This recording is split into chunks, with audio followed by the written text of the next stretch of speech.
আজকের গুরুত্বপূর্ণ সংবাদ দেখার আগে দেখে নেব সংবাদ শিরোনাম। লাদাখ সংঘর্ষে শহীদ 2 বাঙালি জওয়ানের পরিবারের জন্য 5 লাখ টাকা ক্ষতিপূরণ ঘোষণা মুখ্যমন্ত্রীর। ডাক্তারি পড়ুয়াদেরও কোভিড যোদ্ধার সমান সুযোগ সুবিধা বড় ঘোষণা মমতার। 30 তারিখের মধ্যে প্যান কার্ড আধারের সঙ্গে লিঙ্ক না করলে অবশ্যই গুনতে হবে 10,000 টাকা জরিমানা। লকডাউনে অবসরপ্রাপ্তদের সুবিধার্থে অস্থায়ী পেনশন চালু করছে রাজ্য। ক্ষতিপূরণ পেতে ফর্মের দরকার নেই, টাকা যাবে সরাসরি ব্যাংকে, জানালেন মুখ্যমন্ত্রী। ত্রিপুরার স্থলবন্দর দিয়ে পণ্য আমদানি শুরু, দুদিনে 28 ট্রাক পণ্য এসছে ত্রিপুরায়।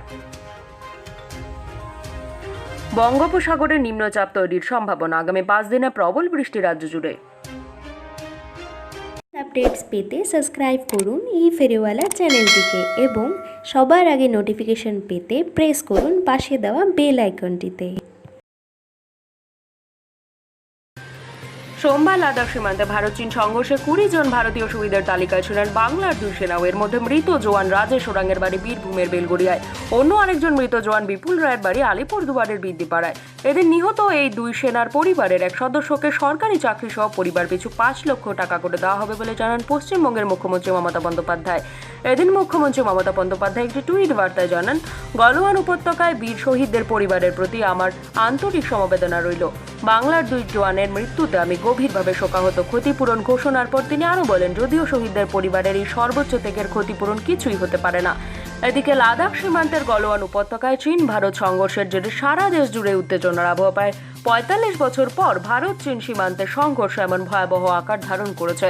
ভারতে 20 জন শহীদের পাশাপাশি লাল ফৌজও 35 জন হতাহত হয়েছেন বলে জানা যাচ্ছে। যদিও দেশের পররাষ্ট্র মন্ত্রক এই সংঘর্ষের জন্য চীনকেই দায়ী করছে। বাংলার 2 জন মারা গেছে, 20 জন সূচিরা মারা গেছে। যারাই মারা গেছে তাদের প্রতি আমাদের convey our condolences to the family. Being families, it's a very unfortunate and sad incident. I feel for them, we are really paid for this incident. এবং আমার বাংলাতেও 2 জন মারা গেছে, আপনারা জানেন, আলিপুরদুয়ারের ছেলে এবং আমাদের বীরভূমের তাদের পরিবার আছে, পরিজন আছে।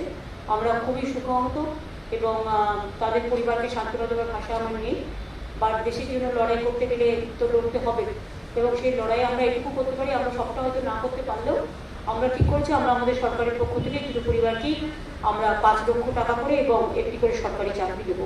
যদিও আমি জানি এটা কোনো বিকল্প নয়, বা একটু বিপদের সব পরিবারটার পাশে দাঁড়াবে।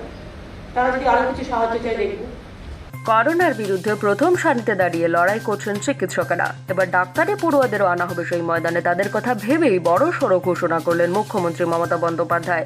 তাদের দেওয়া হবে ইনসেন্টিভ, মিলবে কোভিড ওয়ারিয়র সার্টিফিকেটও। বুধবার নবান্নে একথা ঘোষণা করলেন রাজ্যের প্রশাসনিক প্রধান। মুখ্যমন্ত্রী বলেন, পোস্ট গ্রাজুয়েশন করেছে এমন করোনা যোদ্ধাদের ভর্তির জন্য প্রতি বছর 10% করে ইনসেন্টিভ দেওয়া হবে। তাদের দেওয়া হবে কোভিড ওয়ারিয়র সার্টিফিকেটও। পরীক্ষার পর 1 জুলাই থেকে কাজ করতে পারবেন তারা।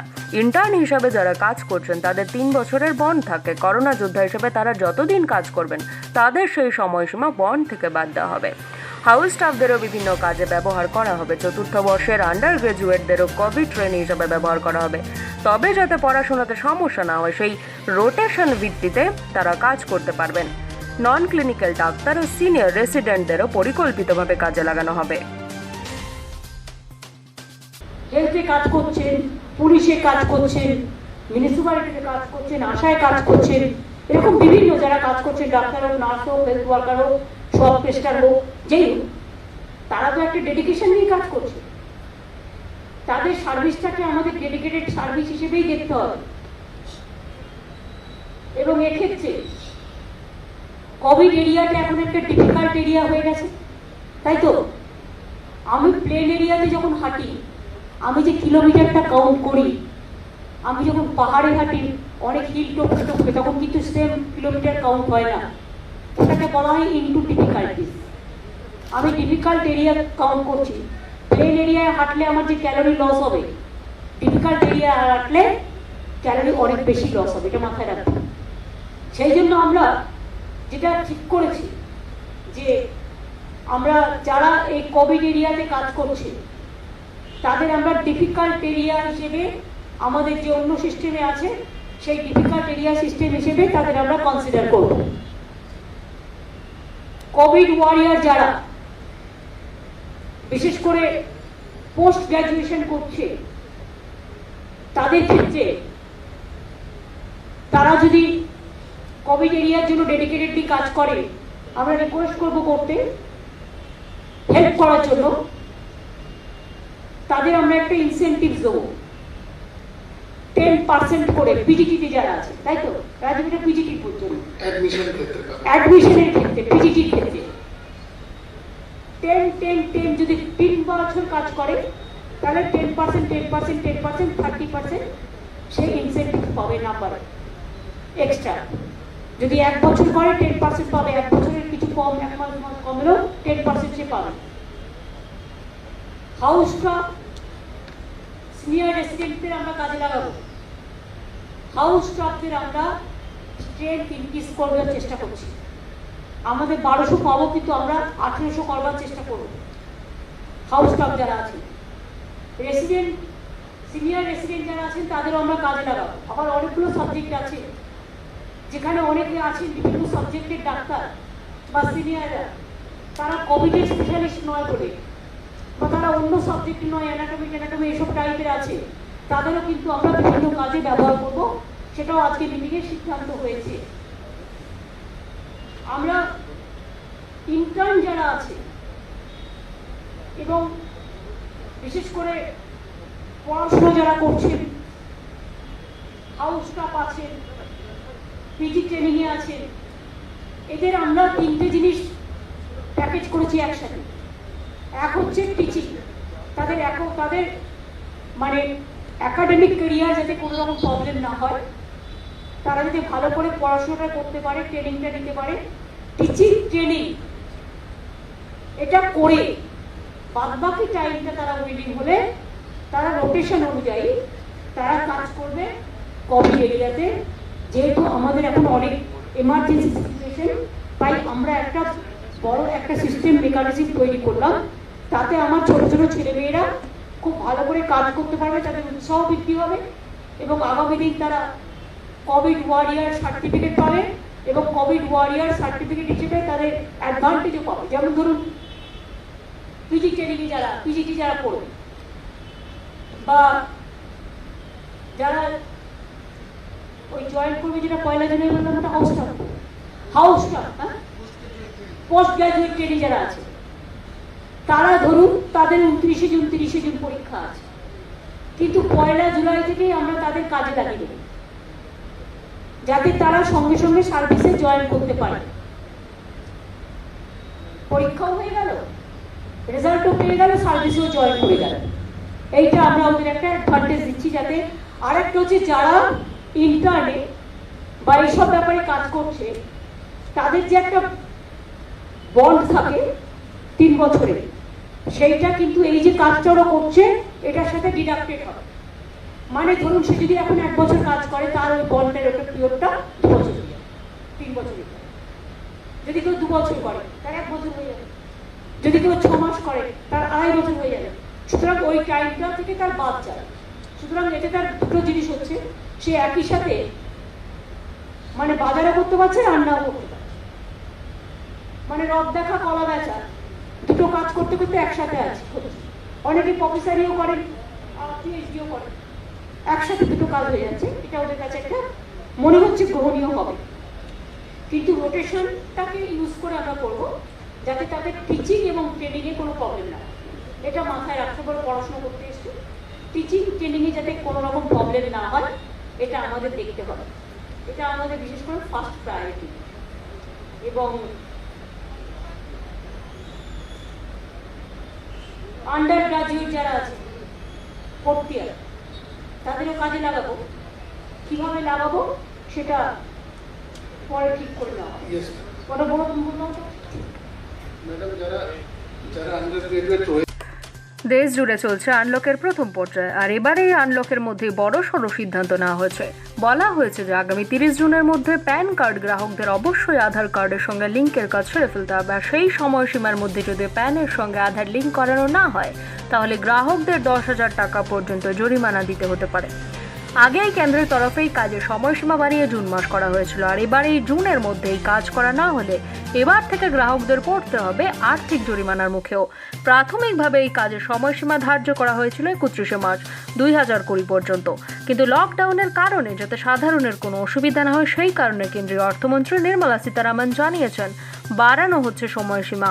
এর আগেও আয়কর দপ্তরের তরফে জানানো হয়েছিল প্যান কার্ডের সঙ্গে আধার লিঙ্ক না থাকলে অসুবিধার মধ্যে পড়তে হবে গ্রাহকদের, আর এবারে তাদের তরফেও জানানো হয়েছে লিঙ্ক করা না হলে আর্থিক জরিমানাও হতে পারে, আর আধার কার্ডের সঙ্গে লিঙ্ক করা না হলে 1 জুলাই থেকে প্যান কার্ড ব্যবহার করা যাবে না। করোনা পরিস্থিতির মধ্যে যেসব রাজ্য সরকারি কর্মচারীরা অবসর নিয়েছেন তাদের আপাতত অস্থায়ী পেনশন দেওয়ার সিদ্ধান্ত নিল রাজ্য সরকার। সম্প্রতি এই মর্মে অর্থ দপ্তরের পেনশন বিভাগের পক্ষ থেকে নির্দেশিকা জারি করা হয়েছে। লকডাউন চলাকালীন দীর্ঘদিন বন্ধ ছিল সমস্ত সরকারি অফিস। এখন পরিস্থিতি কিছুটা স্বাভাবিক হলেও সকলে এখনো পর্যন্ত দপ্তরে যেতে পারছেন না। এই অবস্থায় অবসরপ্রাপ্তরা প্রয়োজনীয় নথি জমা দিতে পারছে না, তাই ABCD শ্রেণীভুক্ত অবসর গ্রহণকারী সরকারি কর্মচারীদের ক্ষেত্রে এই ব্যবস্থা চালু হলো। পরিস্থিতি স্বাভাবিক হলে চূড়ান্ত হিসেব কষে সংশ্লিষ্ট ব্যক্তির পেনশন নথি এজির কাছে পাঠানো হবে। সেখান থেকে ছাড়পত্র নিয়ে মূল পেনশন দিতে শুরু করবে সরকার। নবান্ন সূত্রে জানা গিয়েছে কোনো কর্মীর অবসর নেওয়া 6 মাস আগে থেকে তার পেনশন প্রক্রিয়া শুরু হয়ে যায়। বিভাগীয় প্রধানের কাছ থেকে নথি পেয়ে সরকারের পেনশন অনুমোদনকারী কর্তৃপক্ষ তা পাঠান এজি বেঙ্গলে। ঘূর্ণিঝড় আমফানের ক্ষতিগ্রস্তদের ক্ষতিপূরণের টাকা পেতে কোনো ফর্ম কেনার দরকার নেই, টাকা সরাসরি ক্ষতিগ্রস্তদের ব্যাংকের অ্যাকাউন্টে পাঠানো হচ্ছে বলে জানালেন মুখ্যমন্ত্রী। একই সঙ্গে ঝড়ে ক্ষতিপূরণ ও রেশন বন্টনে অনিয়ম সংক্রান্ত কোনো অভিযোগ থাকলে সরাসরি স্থানীয় থানায় জানাতে আবেদন করলেন মুখ্যমন্ত্রী। ঝড়ে যারা ব্যাপকভাবে ক্ষতিগ্রস্ত হয়েছেন সেই পরিবারগুলিকে চিহ্নিত করে তাদের ব্যাংকের অ্যাকাউন্টে ক্ষতিপূরণ বাবদ 20,000 টাকা করে পাঠাচ্ছে রাজ্য সরকার। তবে বেশ কয়েকটি ক্ষেত্রে অভিযোগ উঠে এসেছে যে সরকার এই ক্ষতিপূরণ পেতে অন্যকে সেই টাকার ভাগ দিতে হচ্ছে। মমতা বন্দ্যোপাধ্যায়ের আশ্বাস, অভিযোগ সত্যি বলে প্রমাণ হলে উপযুক্ত ব্যবস্থা নেবে প্রশাসন। সেন্ট্রাল টিমের সাথে সিএস এর কথা হয়েছে, আমাদের টিমের কথা হয়েছে, ওরা পেশ করে গেছে এবং ওরা রিপোর্ট নিয়ে গেছে। ওরা ওদের মতো ওরা দেবে, ওয়েট করুন। আমাদের তো কাজ থেকে নেই, ওরা কখন দেবে বলে আমি তো বসে থাকতে পারি না। আপনারা তো শুনেছেন যে আমফান নিয়ে যে দুর্যোগকে মোকাবিলা এত তাড়াতাড়ি আমরা করতে পেরেছি, সবটা পারিনি হয়তো, কিন্তু 90% পেরেছি। এবং একটা কথা আপনাদের মাধ্যমে আমি প্রত্যেকটা মানুষকে বলি, রিলিফ ওয়ার্ক আমরা শুরু করেছি। রিলিফের টাকা যারা পাচ্ছেন, চাল ডাল এসব ছাড়াও ধরুন 20,000 টাকা করে যারা পাচ্ছেন, বাড়ি ঘর মানে যাদের ঘর বাড়ি ভেঙেছে, মানে ইমিডিয়েট 28,000 পরে বলেছি আমরা ওই এনআরএ যে নারেগা কাজে আমরা গ্যারেন্টেডে করেছি, তেমনি পানের বড় যারা তারাও 10,000 করে পাবে, 5,000 আগে পাবে, 5,000 পরে, এবং কৃষক থেকে শুরু করে। আমি শুধু একটা কথা বলবো, যারা এই রিলিফ পাচ্ছে ব্যাংকের অ্যাকাউন্টেই টাকাটা দেওয়া হয়েছে, ডাইরেক্ট বেনিফিশিয়ারি এটা সিস্টেমে দেওয়া হয়েছে। এই টাকাটার জন্য কিন্তু কাউকে কোনো রকম কারো কাছে যাবার দরকার নেই, তদবির করার দরকার নেই, এবং এটার জন্য কাউকে 1 পয়সা দিয়েও কারো কাছ থেকে কোনো কর্ম কিনতে হবে না, আর কারো কাছ থেকে কোনো সাহায্য চাইতে হবে না। এটা অ্যাডমিনিস্ট্রেশন করে দেবে। যদি দেখেন কোনো মানুষ বঞ্চিত হয়েছে, তারা ডাইরেক্ট লোকাল পুলিশ স্টেশনে একটা চিঠি দেবে, আমার পুলিশকে ইনস্ট্রাকশন দেওয়া থাকছে, সেরকম কোনো চিঠি পেলে তারা আমার কাছে হ্যান্ড ওভার করবে। আর যদি কোথাও এই রিলিফ নিয়ে কেউ বলে যে এই রিলিফটা তো আপনি পেয়েছেন, সুতরাং এটা আমাদের এখানে এসে করুন বা ও করুন, এসবের দরকার নেই। কারো কোনো অভিযোগ থাকলে, সে রেশন নিয়েই হোক, সে রিলিফ নিয়েই হোক, সেটাই মানুষকে বলছি লোকাল পুলিশ স্টেশনে আপনার অভিযোগটা জানাবেন। আর আমি এখানে ডিজি পুলিশকে বলবো, যেহেতু আমফানটা জেলার দিকে হয়েছে, এনি প্রবলেম ডিফেন্সেস যদি জেনুইন হয় ফার্স্ট এনকোয়ারি করবে। এমনি চিঠি দিলেও অনেকে আবার এমনি লিখে দেয়, লোকের কাছ থেকে শুনে, কাকের কাছ থেকে শুনে কান নিয়ে পালালো বলে না। জেনুইন হলে আমি নিজে দেখে দেবো। আমি চাই প্রত্যেকটা মানুষ তার প্রয়োজন মতো, গভর্নমেন্ট অলরেডি ত্রাণের টাকা পাঠিয়েছে, যেটা তৎকালীন, তারপরে কৃষি জমি সার্ভে হবে, কৃষকদেরটা পাবে।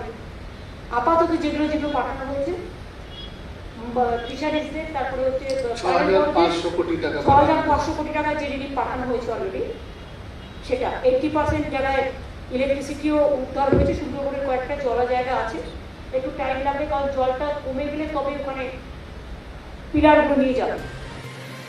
ত্রিপুরার স্থলবন্দর দিয়ে পুনরায় পণ্য আমদানি শুরু হয়েছে। মঙ্গল ও বুধবার দুদিনে 28 ট্রাক পণ্য বাংলাদেশ থেকে এসেছে। করোনার থাবায় গত 7 জুন আগরতলা স্থলবন্দর বন্ধ করে দেওয়া হয়েছিল।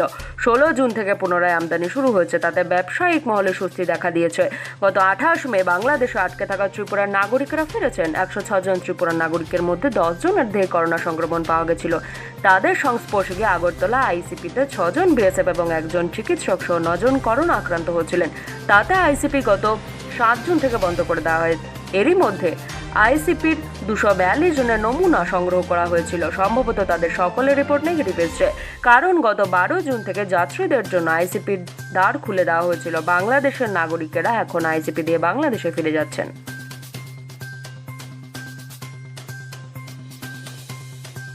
বুধবার শহরের আকাশ সারাদিনই মেঘলাই রয়েছে। হাওয়া অফিস জানিয়েছে শুক্রবার উত্তর বঙ্গোপসাগরের নিম্নচাপ তৈরির সম্ভাবনা। এর প্রভাবে বৃহস্পতিবার থেকে বৃষ্টি বাড়বে রাজ্যে। বুধবার থেকে মৎস্যজীবীদের সমুদ্রে যেতে নিষেধ।